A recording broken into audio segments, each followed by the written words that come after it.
Жарандар менен болгон этиканы сактайбыз. Жарандар менен кайрылуу мамилесинде. Өткөн аптанын жекшемби күндөрү Чолпон Ата шаарында рейд жүрдү. Анын алкагында жол коопсуздугун көзөмөлдөө кызматкерлери менен биргеликте рейдтик иш-чара өттү. Тартип сакчылары менен биргеликте УТРКнын кызматкери бир катар мыйзам бузууларга күбө болду.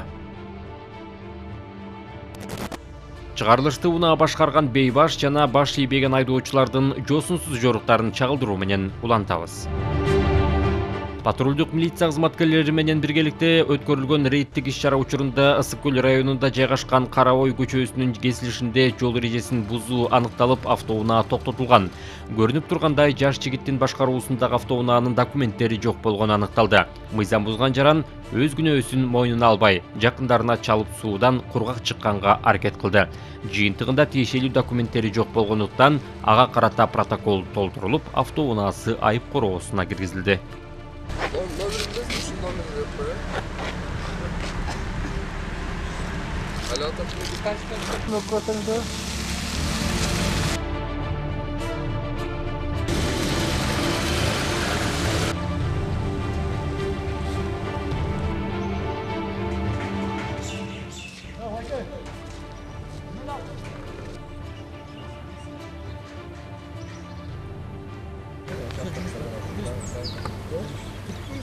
Басып өзіңіз кірбеспен, кірбеспен, бақшы бесін.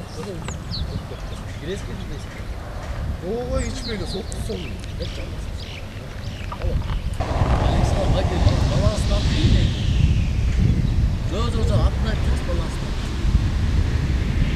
Жоқ, айтпас бізден сұратпадым. Қайкайсы, мен инспекторға сізге сүйлеш отпадым. Жоқ, келгенде қажет жоқ, просто аз болды жоқ. Мен роды қарас біз. Мен тұрашыңыз тоймай. Жұмыс байқы. Гражданин болғанда сіз өзіңізді нарушениесі біліп тұрған гражданин болса жүріңіз, байқа жүріңіз. Алло. Машина отырып қалыңыз, азырмай қарасыз. Жоқ, кіргізген маған. Анан жаққа келіп еметейін соң мен камераға тапта түшкен. Жоқ, камера тапта кірген мен.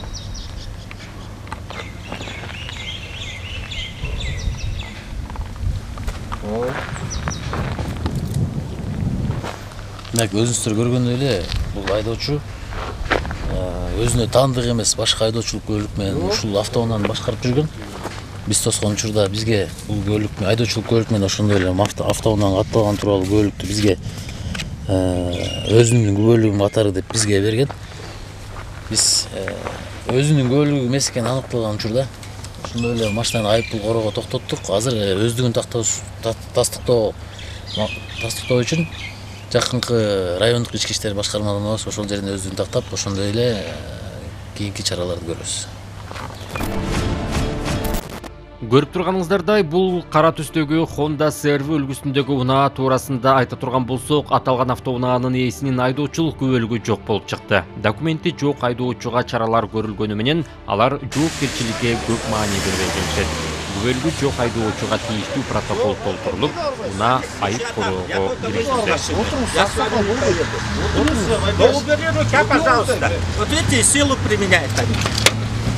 Анткени машина автокол, машина. Нет, вы мне привезите какая-то. Сейчас живет канал. Вот, сами делают. Сейчас сюда подойдем. Пойдем, мамлекет мүлкіне зиян келтірді. Вот ты свой характер не показывай, а? Не нарушайте. Я без всех паспортов Бишкека приехал, вот фиксируйте. Без паспорта права есть. Признаю это. Ну, говорю, что жена подойдет, они говорят, штраф стоянка. Это меня на силу затаскивают, руки ломают. Нет, жену хочу дождаться. Жену хочу дождаться. Документ права есть. Право гражданства устанавливающий есть. Праваңыз бар, жоқ, машинаның қаптау көлігі жоқ болып отыр жаныңызда. Сіз Бішкектен бері айдап болып отырсыз. Данный есть сейчас. Сейчас жена келет. Машинаны Вот, на, ключи.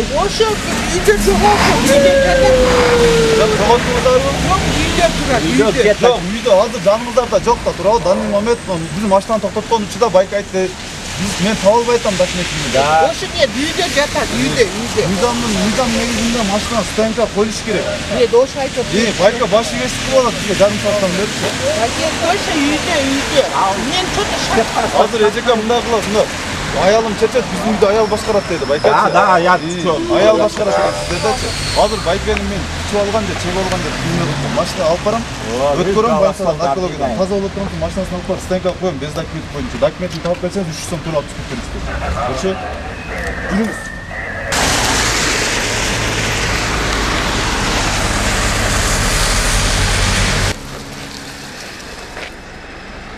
Biz 11.08.2024 жылы Чолпон ата жеринде кызмат өтөп учурда Honda CR үлгүсүндөгү автоунаа келген пешеход өткөрбөй койгон учурда тоскон учурда машинанын каттоо көлүгү жок болуп чыкты. Азыр ошого байланыштуу машинасы айып коргой кирип коюлду.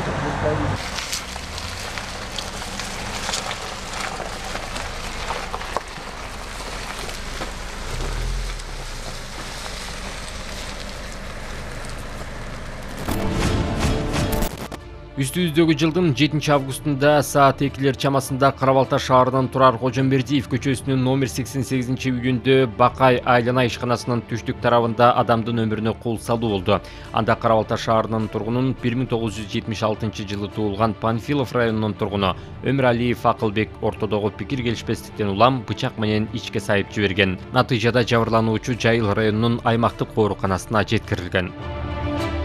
Учурда бул кылмыш иши боюнча Кыргыз Республикасынын кылмыш жаза кодексинин 130-беренеси менен тактап айтканда кылмыш иши козголуп, тергөө иштери жүргүзүлүүдө. Карабалта шаарынын Турар Кожомбердиев көчөсүндө жайгашкан Бакай айлана ишканасынын түштүк жагында короосунан ОА аттуу жаран менен МБ аттуу жарандын ортосунда пикир келишпестик чыгып, тамат чыгарган бочкаларды ташып жаткан учурда жерде жаткан бычакты көрүп, ал бычак лента кескен бычак болуп чыкты. Ошол учурда бычакты алып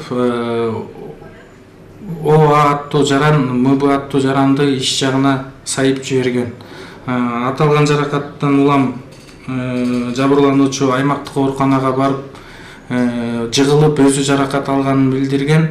Бирок тергөө ыкчам тобунун ыкчам иш-чарасынын негизинде ОА аттуу жаран шектөө катары суракка алынып, өз күнөөсүн мойнуна алып, кылмыш жада процессуалдык кодекстин 96-97 беренесинин негизинде Жайыл районунун убактылуу кармоочу жайына киргизилген.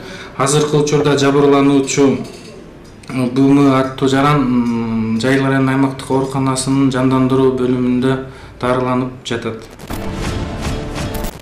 Кылмыш кырсык чаңылтарын чагылдырган телевизиот программасын улантабыз. Жайыл районунун Федоровка айылында тоноо фактысы аныкталды.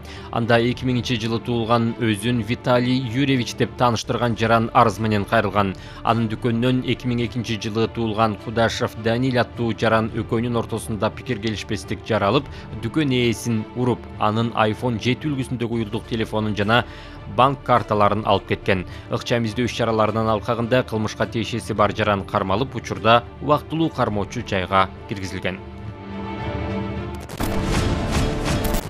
Урматтуу айдоочулар, жол кыймылынын катышуучулары, кырсык Каш кабактын ортосунда. Андыктан баарыбыз жол эрежелерине баш ийип, өзүбүздүкү менен катар башкалардын да коопсуздугун сактайлы.